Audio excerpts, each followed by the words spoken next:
kalau minggu-minggu sebelumnya adik-adik, kita sebutnya adik-adik, sekarang kita mau sebutnya kids. Oke? Oke. Yuk, kalau gitu kita mau sapa adik-adik. 1, 2, 3. Hai kids! Kita bersyukur kita boleh bertemu lagi di Go Sunday School GKY Kebun Jeruk. Yeay! Yuk kids, sebelum kita mau memulai ibadah kita hari ini, kita mau berdoa dulu ya. Tuhan Yesus, terima kasih ya Tuhan. Hari ini kami boleh kembali untuk mengikuti ibadah sekolah minggu. Tuhan, berkatilah kami supaya kami dapat memuji-Mu dengan sukacita dan kami juga dapat mendengarkan firman-Mu dengan fokus ya Tuhan. Terima kasih ya Tuhan. Dalam nama Tuhan Yesus kami sudah berdoa dan mengucap syukur. Amin. Bella, Setio, Bapak Kris, tahu nggak hari ini hati Tata sungguh bersuka cita. Tahu nggak karena apa? Apa ya? Pasti karena ini sudah kembali di hari Minggu lagi. Iya betul, karena hari ini kembali lagi di hari Minggu, waktunya untuk berkumpul dan bertemu sama adik-adik. Juga hati Tata penuh dengan nyanyian untuk memuji nama Tuhan. Wah, pasti hati kids yang di rumah dan hati langsung tentunya juga penuh dengan nyanyian langsung. Karena hati kita penuh dengan nyanyian, yuk kita mau nyanyiin lagu Hatiku Penuh Nyanyian, bernyanyi untuk Raja Segala Raja.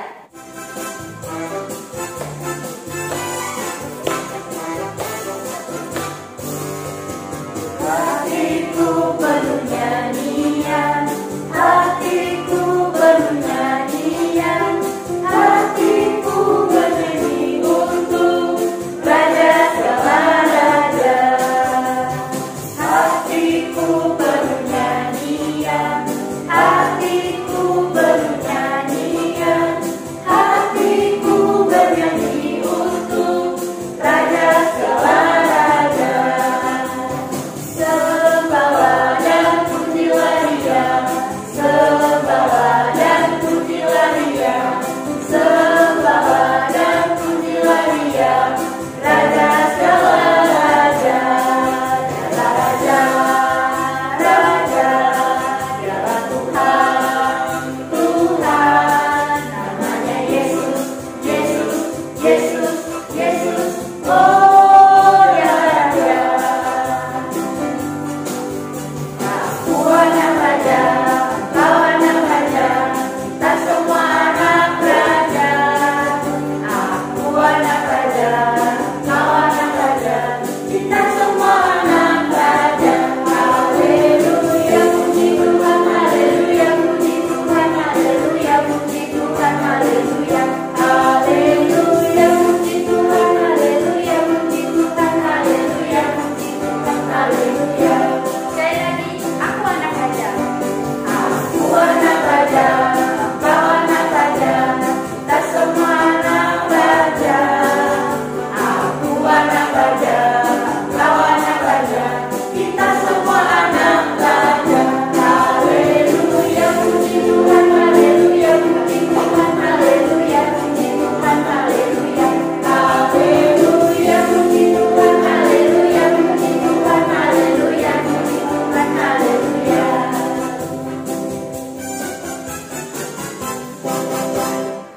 Silakan duduk adik-adik.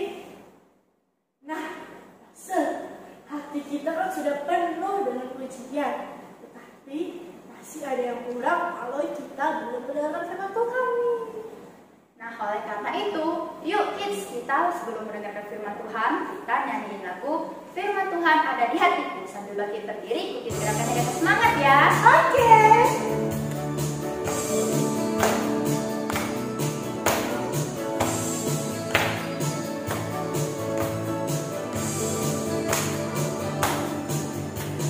Firman Tuhan ada di hatiku, ada di langkahku, ada di hidupku, dan terus bertumbuh sirami jiwaku. Berbuah, berbuah, berbuah, berbuah, berbuah, berbuah, berbuah, berbuah. Firman Tuhan ada di hatiku, ada di langkahku, ada di hidupku, dan terus bertumbuh sirami jiwaku. Berbuah, berbuah, berbuah.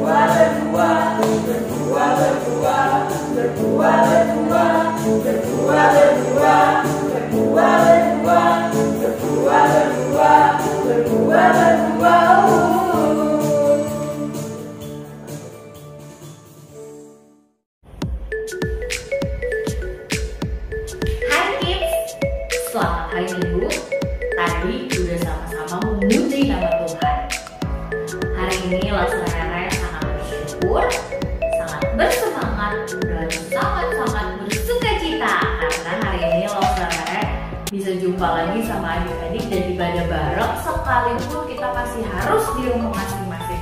It's okay, tapi kita tetap bisa sama-sama memuji nama Tuhan ya. Dimanapun kita berada, kita tetap memuji nama Tuhan dan juga berusaha jadi pelaku firman-Nya. Yes, good banget adik-adik. Siap ya untuk kita dengar firman Tuhan? Kalau siap katakan yeay, yeay, yeay. Good. Pasti semuanya siap nih. Losrere mau sama-sama ajakin adik-adik supaya makin siap dengerin firman Tuhan ya. Kita berdoa dulu yuk. Kita minta pertolongan Tuhan untuk kita. Yuk kita berdoa. Bapa yang ada di dalam surga, hari ini kami sungguh bersyukur karena kami boleh sama-sama ada dan juga terus diberikan pertolongan, diberikan tuntunan dan penyertaan dari Tuhan. Terima kasih Tuhan Yesus, kami juga hari ini mau sama-sama menyerahkan diri kami yang akan mendengarkan firman Tuhan. Berikan pada kami pengertian dan juga pemahaman untuk bisa mengerti kebenaran firman-Mu. Tetapi Tuhan, tolong kami juga supaya kami bisa jadi pelaku firman Tuhan. Sekalipun kami masih kecil, tetapi kami mau belajar untuk terus menjadi anak-anak Tuhan yang menyenangkan hati Tuhan. Terima kasih Tuhan Yesus, kami mau menyerahkan diri kami ke dalam tangan-Mu. Hanya di dalam nama Tuhan Yesus kami berdoa. Amin. Kids masih ingat enggak kisah minggu yang lalu kita belajar tentang siapa? Hah? Itu loh namanya yang ada, yang kalian juga kenal, yang suka juga bawain cerita. Iya. Bener banget. Tapi bukan maksud Daniel ya. Tentang Daniel dan beberapa orang temannya yang menjaga integritas hidup mereka. Adik-adik masih ada yang ingat gak sih apa itu integritas? Wow, integritas adalah memilih untuk tetap jujur dalam setiap perkataan dan juga setiap perbuatannya. Jadi kalau dia bilang saya ini setiap hari rajin belajar, maka dia juga dalam perbuatannya selalu rajin belajar, bukan? Adik-adik, hari ini kita mau terus belajar nih tentang integritas. Adik-adik, ingat nggak ada seorang bapak yang dibuang oleh saudara-saudaranya yang lain? Padahal anak ini adalah anak yang begitu dikasihi sama ayahnya, tetapi saudara-saudaranya ini nih iri sama adiknya ini. Kira-kira udah ada yang tahu belum siapa bapak yang Losrere maksud? Siapa? Bapak Yusuf. Betul banget adik-adik. Bapak Yusuf adalah bapak yang disayang sama ayahnya kala itu. Tetapi karena saudara-saudaranya iri kepadanya, akhirnya Bapak Yusuf ini jadinya harus dibuang, dijual jadi budak. Kasihan banget ya adik-adik. Nah, tapi Tuhan tuh punya rancangan tuh selalu indah ya adik-adik. Dengan dibuangnya Bapak Yusuf, sekalipun dia itu harus mengalami kesusahan di awalnya, tetapi kita pernah dengar ya ceritanya, dia akhirnya jadi pemimpin di Mesir, dan juga waktu ada kelaparan, saudara-saudaranya bisa datang dan ketemu lagi sama dia, dan dia juga bisa ketemu sama papahnya. Namun, Losrere mau cerita di bagian lain dari Bapak Yusuf ini. Ada apa ya? Nah adik-adik, waktu itu Bapak Yusuf ini nih dipekerjakan di istana kerajaan dari Firaun. Waktu akhirnya lagi dipekerjakan, dia ketemu sama Ibu Potifar. Nah, waktu akhirnya dia ketemu, Ibu Potifar ini nih ternyata jahat banget. Dia akhirnya gangguin Bapak Yusuf dan juga mengajak hal yang jahat. Tetapi kira-kira adik-adik, apa yang dilakukan oleh Yusuf ya? Kira-kira dia bakal mengiyakan ajakan daripada Ibu Potifar ini enggak ya? Untuk ngelakuin yang jahat. Ternyata adik-adik, respon daripada Bapak Yusuf adalah dia nggak mau melakukan yang diajakin oleh Ibu Potifar ini.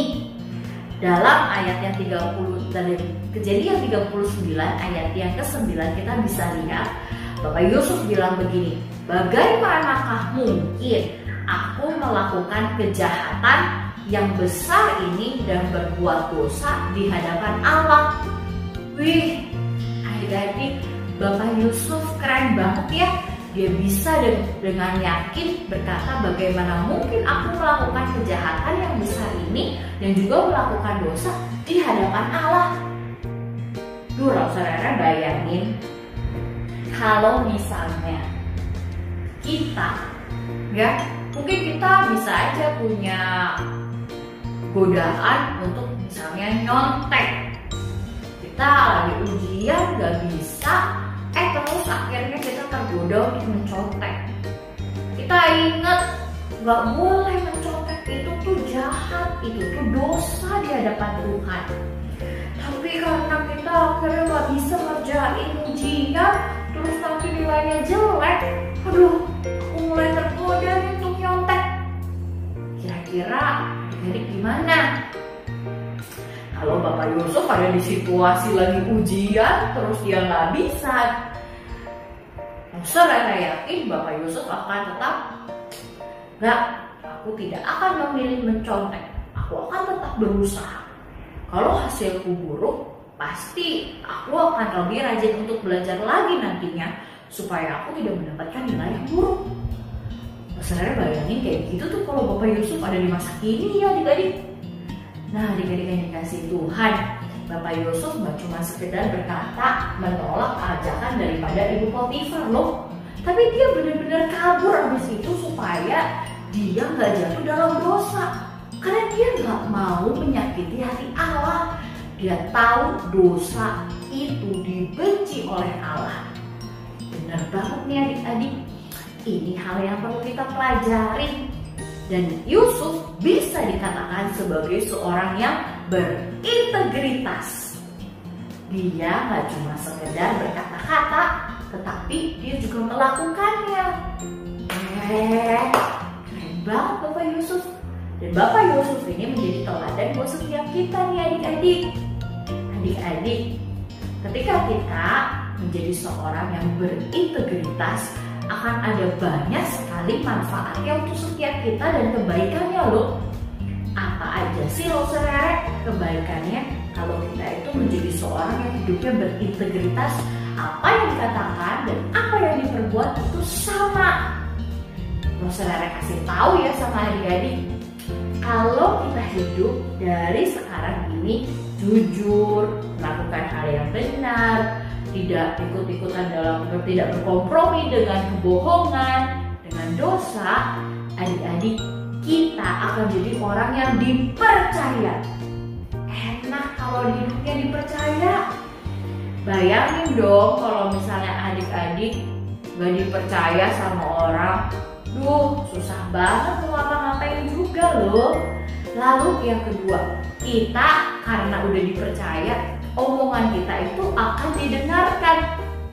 Pernah nggak adik-adik, waktu adik-adik ketemu sama orang atau punya pengalaman, dia cerita terus adik-adik bilang, masa sih aku gak yakin sama kamu. Nah, atau misalnya adik-adik dituduh, kamu ambil bolpenku ya? Terus adik-adik bilang, enggak, aku gak ambil. Enggak, kamu bohong ya? Nah, adik-adik, seorang yang berintegritas tidak akan mungkin dicurigai. Dia waktu ngomong akan sangat didengarkan dan itu dipercaya.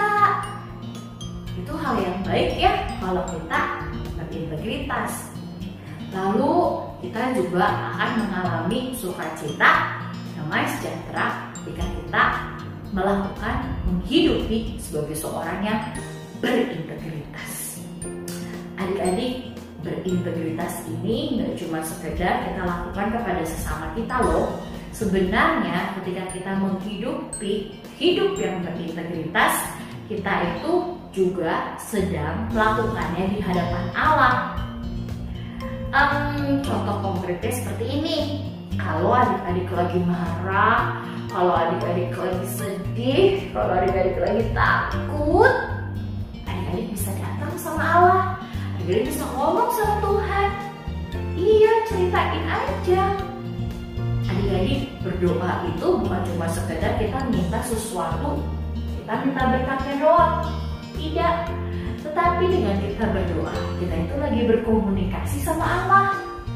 Jadi adik-adik dengan leluasa bisa ngomong. Kalau saudara ingat banget, kalau saudara lagi sedih, saudara langsung datang sama Allah dan bilang, Tuhan, aku sedih banget nih hari ini. Adik, aku gak bisa ujiannya. Aduh Tuhan, aku menyesal sekali karena aku kurang belajarnya. Ya, saudara ngomong apa adanya sama Allah. Dan kita sangat bisa jadi seorang yang apa adanya di hadapan Allah. Gak perlu ada yang ditutup-tutupi, gak perlu ada yang dibohong-bohongin. Kalau saudara ingat penggambarannya kayak begini nih. Adik-adik, kalau adik-adik main Instagram atau main TikTok, ada fitur yang namanya ada efek di dalamnya. Kita bisa ubah-ubah muka kita yang tadinya mungkin ada jerawat ya, lausenya, terus bisa hilang jerawatnya. Atau kayak lause nih, kayak begini nih gambarnya. Atau yang ini. Nah, mungkin ada yang pernah ya pakai efek seperti itu, namanya filter. Nah, filter ini digunakan untuk membuat kita makin apa sih? Makin kelihatan lucu, makin kelihatan unik mungkin, makin kelihatan bagus, kelihatan cantik, ganteng, dan lain sebagainya tuh kelihatan lebih tirus ya. Nah, adik-adik, itu gunanya efek atau filter. Biasa digunakan orang-orang zaman sekarang supaya kelihatan lebih baik daripada aslinya. Lebih baik daripada aslinya. Tetapi kalau misalnya kita di hadapan Tuhan, kita nggak perlu gunakan efek-efek itu loh. Kita bisa jadi diri kita apa adanya di hadapan Allah. Dan itu menunjukkan kita itu begitu diterima dan dikasihi oleh Allah. Ya, itu juga bagian dari hidup berintegritas adik-adik. Kita bisa datang pada Allah, menjadi diri kita apa adanya. Nggak ada yang ditutupi soalnya. Enak banget ya seperti itu. Nah adik-adik, biarlah setiap kita hari ini boleh terus belajar, terus berusaha untuk hidup sebagai anak-anak yang jujur dalam perkataan dan di dalam perbuatan. Bukan cuma sekedar jujur, tapi jujur dengan dasar kebenaran firman Tuhan. Karena kita nggak mau kasih kesempatan untuk dosa menyerang kita. Dan kita nggak mau kasih kesempatan untuk dosa membawa kita jatuh di dalamnya.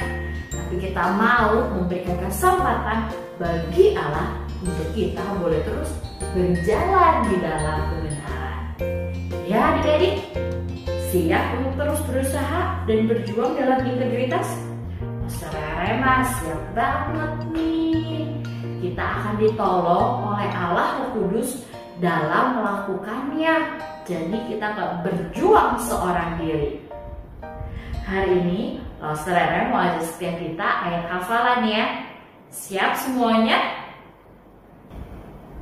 Ayat hafalan kita hari ini terambil dari Mazmur 101 ayat yang kedua. Mazmur 101 ayat yang kedua. Bunyinya seperti ini. Aku mau memperhatikan cara hidupku yang tak bercela. Bila manakah engkau datang kepadaku, aku mau hidup suci di rumahku. Kita baca sekali lagi ya. Mazmur 101 ayat yang kedua. Aku mau memperhatikan cara hidupku yang tak bercela. Bila manakah engkau datang kepadaku, aku mau hidup suci di rumahku. Adik-adik, hafalin ya ayat hafalan hari ini. Dan jangan lupa share videonya ke grup Glow Sunday School GKY Kebonjeruk. Lause-lause dan juga cici-cici bakal nungguin hasil video kalian. Saudara mau ajak kita berdoa menutup kebenaran firman Tuhan dan ibadah hari ini. Yuk kita berdoa. Bapa yang ada di dalam surga, terima kasih karena Tuhan boleh menolong kami untuk bisa mendengarkan firman Tuhan. Hari ini kami mau terus belajar untuk berjuang menghidupi kehidupan yang benar di hadapan Tuhan dalam perkataan dan perbuatan sama. Dan biarlah Tuhan yang boleh tolong setiap kami agar kami terus mengingat kebenaran firman-Mu dan juga boleh berusaha melakukannya. Ya Tuhan, kami juga mau berdoa kiranya Tuhan yang boleh tolong kehidupan setiap kami. Berkati anak-anak-Mu dalam studi mereka, dalam kehidupan kesehatan mereka, bahkan orang tua mereka di dalam pekerjaan masing-masing. Kami juga mau berdoa Tuhan dalam kondisi pandemi saat ini. Oh Tuhan, biarlah Engkau yang boleh menurunkan pertolongan, berbelas kasih kepada setiap kami, agar kami boleh punya kondisi yang semakin hari semakin baik keadaannya di negara kami Indonesia. Terima kasih Tuhan Yesus, kami mau terus berserah dan berharap hanya pada Tuhan. Hanya di dalam nama Tuhan Yesus kami berdoa. Amin. Ibadah Glow Sunday School GKY Kebonjeruk selesai adik-adik. Jangan lupa tetap semangat, tetap sukacita, dan juga tetap berdoa sama Tuhan dengan setia. Tuhan Yesus memberkati kita sekalian. Bye-bye. Selamat menjalani hari baru Tuhan ya.